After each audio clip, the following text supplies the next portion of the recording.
ভারতীয় উপমহাদেশের খাবারের রং, স্বাদ, গন্ধই আলাদা।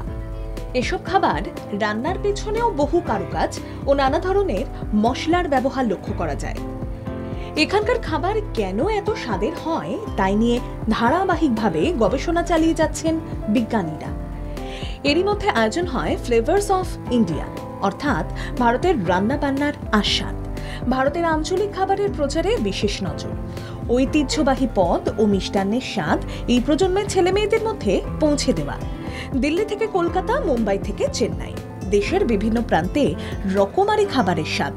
ভারতের বিভিন্ন প্রত্যন্ত এলাকার সঙ্গে জড়িয়ে রয়েছে মিষ্টির সম্পর্ক, যেমন বর্ধমানের মিহিদানা বা উত্তর ভারতের জনপ্রিয় খাবার রাজমা চাওয়াল।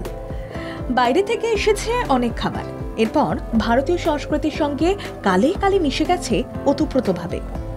কেন্দ্রীয় পর্যটন মন্ত্রকের অধীন অবিশ্বাস্য ভারত সহ বিভিন্ন সংস্থার উদ্যোগে অনুষ্ঠিত হল বিশেষ প্রতিযোগিতা।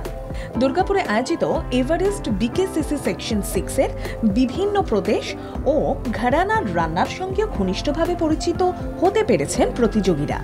অন্যতম আয়োজক একতা ভার্গব বলেন, আমাদের লক্ষ্য ভারতের আঞ্চলিক খাবারের প্রচারের পাশাপাশি ভবিষ্যতের চ্যালেঞ্জের মোকাবিলায় ছাত্রছাত্রীদের প্রস্তুত করা।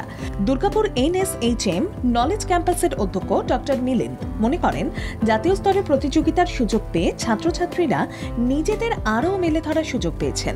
17টি শহর জুড়ে হচ্ছে, এর মধ্যে রয়েছে লখনৌ, দুর্গাপুর, চণ্ডীগড়, দেরাদুন, দিল্লি NCR, ইন্দোর, কোট্টায়াম, বেঙ্গালুরু, জয়পুর, পুনে, পাটনা, মুম্বাই, কোলাপুর ও গোয়া।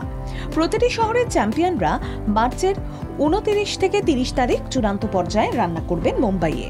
এই উদ্যোগে ছাত্রছাত্রীদের হাতের গুণে অনেকেই আস্বাদ নিয়েছেন হারাতে বসা রান্নার, পুরনো দিনের রান্না, আর তা পরিবেশন করা হয়েছে ভারতীয় সংস্কৃতির সঙ্গে আপ্যায়নের আধুনিকতার মিশেলে।